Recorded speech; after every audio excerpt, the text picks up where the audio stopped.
دلیل الحب، محبت کی نشانی. ہم سب ماشاءاللہ مکتب اہل کے ہیں، اور ایک عمر ہماری گزر گئی ہے مکتب اہل بیت میں، عزاداری میں، مجالس میں، محافل میں، جماعات میں، مساجد میں، جلوسوں میں، ایک عمر ہم نے گزاری ہے. تو دلیل ہے محبت اہل بیت. آقا صادق نے فرمایا دلیل الحب ایثار المحبوب علی ما سواہ. محبت کی دلیل یہ ہے کہ ہر چیز پر محبوب کو ترجیح دیں. جس طرح بابا امام حسین نے دیا، جس طرح آقا امام حسین کا ایک ہی محبوب ہے وہ خدا، اور باقی اصحاب و اہل بیت کے لیے آقا امام حسین بھی محبوب ہیں اور خدا بھی. لہذا وہ سب کچھ چھوٹے محبوب کے سامنے ڈال دیتے ہیں کہ بڑا محبوب راضی ہو جائے. سب آقا امام حسین کے سامنے ڈال دیتے ہیں. مائیں اپنے بچوں کو ڈال دیتے ہیں کہ مطلب اسے لے کے جائیں، اسے لے جائیں. بعض مائیں پریشان ہو جاتی ہیں کہ اب یہ بچے تو قربان کر دے، اب کسے بھیجیں؟ اب کسے بھیجیں؟ مائیں دیکھیں محبت یہاں تک پہنچ جاتی ہے. کربلا میں یہ مثال، آقا امام حسین سب کچھ قربان، خدا توجہ خدا کی طرف ہے. جعفر جنی جنات کا لشکر لے کر آ جاتا ہے کہ مولا اجازت تو دیں، تمہیں لوگ نہیں دیکھتے، تم لوگوں کو دیکھنے تو کیسی جنگ ہے، تمہیں جنگ نہیں ہے. جعفر جنی کہا کہ مولا ہم انسانوں کی شکل ہے، پھر بھی تو تم جن دو، جن کا انسانوں سے کیا مقابلہ ہے، تم رک جاؤ. اجازت نہیں دی. جب تک بتایا جاتا، جب تک جعفر جنی زندہ تھے عزاداری کرتے تھے اور آتے تھے ہماری دنیا میں عزاداری کرنے کے لیے. فرشتے آئے، جبریل آ جاتے ہیں، ہمیں اجازت دیں. فرشتے آگے کروی مستند روایت کامل زیادہ کی روایت، فرشتوں نے اجازت، خدا اجازت دیں جائیں امام حسین کی نصرت کے لیے. آپ کا تیرا محبوب بڑی بے دردی سے قتل ہو رہا ہے، کہ جاؤ جائیں، مولا اجازت دیں. ہمیں اجازت نہیں، میرا امتحان ہے، تمہارا تھوڑی ہے، میں نے امتحان دے رہا. جنگ مقصود نہیں ہے، جنگ مقصود نہیں ہے، حیات دین مقصود ہے، اعلاء کلمت اللہ مقصود ہے، حفظ دین مقصود ہے، نابودی باطل، ناب شکست طاغوت مقصود ہے. مدعای سلطنت بودی اگر خود نبی کر دی چنین سامان سفر. ایسا نہیں تھا کہ اس کو ختم کر کے بس صرف حکومت قائم کرنی ہوگی عراق میں، یہ نہیں تھا. تا قیامت قطع استبداد کر رہا امام حسین کا مطلب یہ تھا، قیامت تک کے لیے ایک ایسی تلوار بنا دی جائے جو ہمیشہ باطل کے سر پہ لٹکتی رہے. تا قیامت قطع استبداد کر، موج خون او چمن ایجاد کر. اس طرح خون بہانا مقصود تھا کہ چمن ایجاد ہو جائے، زمین زندہ ہو جائے، حیات بشر زندہ ہو جائے، دین زندہ ہو جائے. اور یہ دین آج جو ہمارے پاس ہے خون بابا فدائی حسین کی بدولت ہے. تو اس خون کی لاج رکھیں. یہ سجدے امانت ہیں، انہی سجدوں کو بچایا ہے، تو انہی سجدوں کو ادا کریں. اس لیے تو بچایا ہے کہ ہم وہی سجدے ادا کریں کہ جس کے ادا کرنے کی توفیق ابلیس کو نہ ملی. آج ہم بھی اگر انکار کر دیں انہی سجدوں سے تو ہم میں اور ابلیس میں کیا فرق رہ گیا؟ شیطان نے بھی تو یہی کہا تھا کہ میں اسے سجدہ نہیں کروں گا. شیطان نے خدا کے سامنے کہا کہ آدم کے سامنے نہیں جھکوں گا میں. اس نے آدم کو سجدہ نہ کیا. تو اب ہم خدا کے سامنے سجدہ نہیں کرتے. ابلیس نے تو اب آدم کے سامنے سجدے سے انکار کیا. بدل ہو گئے نا. تو ان سیدوں کو بچا لیں. خدا آقا ابتدائی حسین نے اپنے محبوب کے لیے اپنے مرحلے عشق ہے سب کچھ لٹا دیا. میرا امتحان ہے. فرشتوں کو کہا دور ہو جاؤ. اب بعض جگہوں پہ لکھا گیا ہے کہ خداوند متعال کی بارگاہ میں شیاطین کی آواز بلند ہوئی کی. یہ تو عام گرمی ہے, اس میں کون سی بڑی بات ہے. آفتاب کو حکم ہوتا ہے کہ اور تیز ہو جاؤ. جس طرح ابراہیم کا امتحان دیا جاتا ہے, ابراہیم حسین کا امتحان دیا جاتا ہے, کربلا میں گرمی سخت ہو گئی مثلا جس طرح بات کو پھر بھی ابراہیم حسین امتحان دیا. مرحلہ عشق یہ ہے.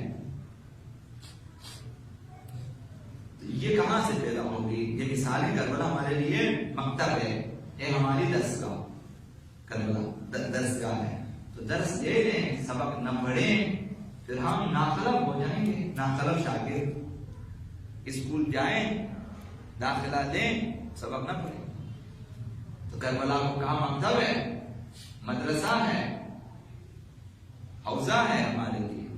تو پھر درسگاہ ہے. جب درسگاہ ہے تعلیم حاصل کریں. نصاب کربلا میں سے کیا ہے آپ کے پاس, میرے پاس کیا نصاب ہے؟ کربلا میں محبت اور عشق انتہائی مرحلے میں, سب کچھ خداوند متعال کے لیے قربان ہو رہا ہے, اور وہ بھی خداوند متعال کی مرضی کے مطابق, نہیں کہ اپنی مرضی سے ہو رہا ہے سب کچھ. تو آقا امام صلی اللہ علیہ وسلم نے فرمایا, لیکن ترجیح دی آقا امام حسین نے اپنے علی اصغر کو خدا کی مرضی پر ترجیح دی کہ بیٹا تو شہید ہوگا, یعنی خدا اس قدر میرے لیے عزیز ہے کہ تجھے قربان کر دوں گا. حضرت ابراہیم اسماعیل کو قربان کر رہے ہیں, قربان کر رہے ہیں. ایوب اپنی تمام دہرائی اور اولاد کو قربان کر رہے ہیں, آزمائش کا ہمیں دے رہے ہیں. امام سے سب کچھ قربان کر رہے ہیں, شیخ ماہر کو بھی دے رہے ہیں. اور بالا ترین امتحان جو اس نرس کی آپ کی خدمت میں کہ ناموس بھی کس قدر عاشق خدا ہے. تو خداوند متعال بھی آقا امام حسین کے لیے وہ جو ہم تصور بھی نہیں کر سکتے مقامات آقا امام حسین کو دے دے. تو لہذا وَالسَّفِينَةُ الْحُسَيْنِ اسرع و اوسع. اب آقا امام حسین نے ہم سب اہل بیت سفینہ نجات ہیں, لیکن آقا امام حسین کی کشتی وسیع تر بھی ہے, سریع تر بھی, تیز رفتار بھی ہے, اور وسعت بھی رکھتی ہے. ہر کوئی آ سکتا ہے, نجات پا سکتا ہے. یہ کیا آقا امام صاحب ہمارے لیے عرض کی شاید کہ وَدَلِيلُ الْحُبِّ إِيثَارُ الْمَحْبُوبِ عَلَى مَا سِوَاهُ. دلیل محبت یہ ہے کہ محبوب کو ترجیح دے, ایثار ترجیح دینا, عَلَى مَا سِوَاهُ غیر محبوب پر, سب پر خدا کو اور اہل بیت کو ترجیح دینا. اور اہل بیت کے لیے دین زیادہ عزیز ہے اپنی جانوں سے, اپنے بیٹوں سے زیادہ, تو دین کو ترجیح دیں. خدا محبوب ہے اہل بیت کے لیے, اپنے وطن سے, اپنی ناموس سے, اور اپنی اولاد سے, اور اپنے بیٹوں سے, بھائیوں سے عزیز ہے, اور انہیں ترجیح دیا. خداوند متعال کو ترجیح دیا ان سب پر, دین کو ترجیح دیا ان تمام افراد پر. تو یہ محبوب ہے اہل بیت کے لیے. ہمارے پاس بھی دین اہل بیت محبوب ہونا چاہیے. خدا متعال کے اطاعت بندگی محبوب ہے. تو فرمایا کہ دلیل الحب ایثار المحبوب علی ما سواه, محب ہر چیز پر محبوب کو ترجیح دیتا ہے. یہ نشانی ہوتی ہے. تو آپ اور میں کس قدر ان چیزوں کو ترجیح دیتے ہیں خود فیصلہ کر سکتے ہیں. سچی محبت عمل اور پیروی کا باعث بنتی ہے, اور نافرمانی اور مخالفت سے باز رکھتی ہے. یہ سچی محبت کی نشانی ہوتی ہے. سچی محبت میں محبوب کی مخالفت نہیں ہوتی, فرمان برداری ہوتی ہے, بلکہ تقاضا کرتے ہیں کہ میرے لیے کیا حکم ہے. یہ ہوتی ہے محبت کی نشانی. جاتے ہیں اپنے محبوب کے پاس قدم بوسی کے لیے، زیارت کے لیے، دیدار کے لیے، اور پھر ایک درخواست ہوتی ہے کہ کچھ تو فرمائیں کہ میں کیا کر سکتا ہوں کے لیے. یہ ہوتی ہے. کوئی پہلے بھی عرض کیا کہ دستے گدا دراز کرنے والے محب بہت ہیں، پھر صرف جاتے ہیں لینے کے لیے، آدمی سے کچھ نہیں کرتے. ہمارے لیے کیا سارے احکامات یہاں سے لے کر جاتے ہیں کہ بس آپ میرے کام کریں، اور اہل بیت کے کاموں کے لیے کوئی فرمائش نہیں ہوتی.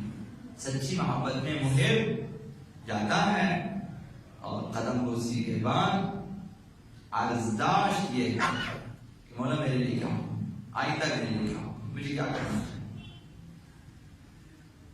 جو کہ وہاں سے برنامہ لے کر آتے. تو یہ عرض کیا آپ کے خدمت میں جب جائیں اہل بیت کی بارگاہ میں، یہاں بھی بارگاہ اہل بیت کی ہے، محضر اہل بیت ہیں، یہاں بھی کوشش کریں کہ اہل بیت سے کوئی کام لے لیں اپنے لیے اور انتخاب اس کام کریں کہ یہ کام محضر اہل بیت کے لیے. اگر کسی نے ابھی تک کام نہیں لیا اپنے ذمہ کام لے لیں کہ ایک کام آپ نے کرنا ہے. محبت اہل بیت میں کچھ تو کریں. محبت اہل بیت سرمایہ مختص کریں، زمینیں مختص کریں، اوقات مختص کریں، لائبریریاں مختص کریں، امام بارگاہیں، مساجد، فلاحی ادارے، مثلا خدمت خواہ، کچھ بھی. محبت اہل بیت کوئی کام اپنے ذمہ لے لیں، اہل بیت کے لیے کریں بعنوان محب، بعنوان عشقان. اہل بیت نے اپنے لیے پورے دین کا ٹھیکہ لیا. انہوں نے ایک کام ایسا کام کریں دنیا کے بدترین طاغوت سے ہم ٹکرائیں گے، ہم وہ امتحان دیں گے جو نہ کسی نے پہلے دیا نہ کوئی بعد میں دے گا. اہل بیت نے اس طرح کے امتحان تمام اہل بیت نے محبت کا درس دیا، عاشقی کا درس دیا، اور انہوں نے کر کے دکھایا. اب کربلا میں طبق اخلاص میں رکھ کر اپنی اپنی قربانیاں پیش کر دی طاغوت سے ٹکرانے کے لیے، حقانیت اسلام کے لیے. انہوں نے اپنی مظلومیت سے طاغوت کو شکست دینا تھا. لہذا جنگ اس خاص طریقے سے مقصود نہ تھی. طریقہ کار اب عبداللہ کی حسین نے وضع کیا کہ ہم اس طرح لڑنا چاہتے ہیں کہ ہم شہید ہو جائیں گے تو اس طرح شہید ہو جائیں گے کہ مختصر عرصے میں ہماری فتح واضح ہو جائے. یہ پہلے عرض کیا آپ لوگوں کے ذہنوں میں ہے. کئی جگہوں پہ ان سے سوال ہوا ہے قائم سجاد سے کہ مولا فتح کس کی ہوئی. غالباً شام میں بھی ان سے پوچھا ہے اور مدینے میں بھی سے یہی سوال ہوا ہے. شہر شام میں، ملک شام میں سوال ہوا کہ مولا کس کی فتح ہوئی، غالباً وہیں پہ. تو انہوں نے فرمایا کہ صبر کرو اور مغرب کا وقت یا اذان کا وقت ہونے دو. جب مأذنوں سے اذانوں کی آوازیں آ جائیں تو سمجھو ہم کامیاب ہو گئے. اگر یہ اذانیں بند ہو گئی اذانیں بند نہیں ہوئی. دربار میں اذان بند نہیں ہوئی. مرحلہ وہ آیا کہ ظالم یزید طاغوت مجبور ہو جاتا ہے کہ اذان دے، اور وہیں پر فتح کا اعلان ہوا جب آقا امام صلی اللہ علیہ وسلم نے فرمایا کہ مؤذن تو خاموش ہو جاؤ اور یزید تو بتاؤ یہ جس محمد صلی اللہ علیہ وسلم کا نام آیا کہ تیرا نانا ہے یا میرا نانا.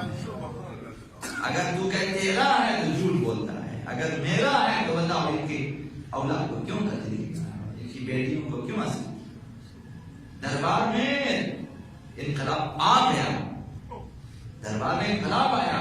کتنے لوگ دربار میں مسلمان ہو چکے ہیں اور شہید بھی ہوئے. عیسائی شہید ہوئے دربار میں، سفیر مسلمان اور شہید ہوئے. کلمہ پڑھا ہے دربار میں. کامیابی کس کی ہوئی؟ تو آج بھی اذانیں جاری ہیں جب یزید ناکام ہو چکا تو پھر بلایا امام سجاد دربار میں. اس دفعہ عزت سے بلایا، عزت سے بلایا. کیا ہے؟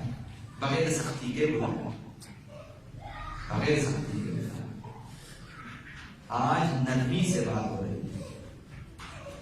ہم آپ کو آزاد کرنا چاہتے ہیں. امام سجاد کو سمجھ گئے کہ تم ناکام ہو چکے، تم زیادہ دیر تک ہمیں روک نہیں سکتے. اب یہ واقعات آپ کو علم ہے کیونکہ ممبر پہ اس طرح کی فرصت کم ہوتی ہے کہ تمام واقعات رضی اللہ عنہ کے ساتھ بیان کیے جائیں. مسائل کیسے انقلاب آتا ہے؟ مسیحی دیکھتا ہے کہ زندان کے باہر آہو فریاد کر رہا ہے،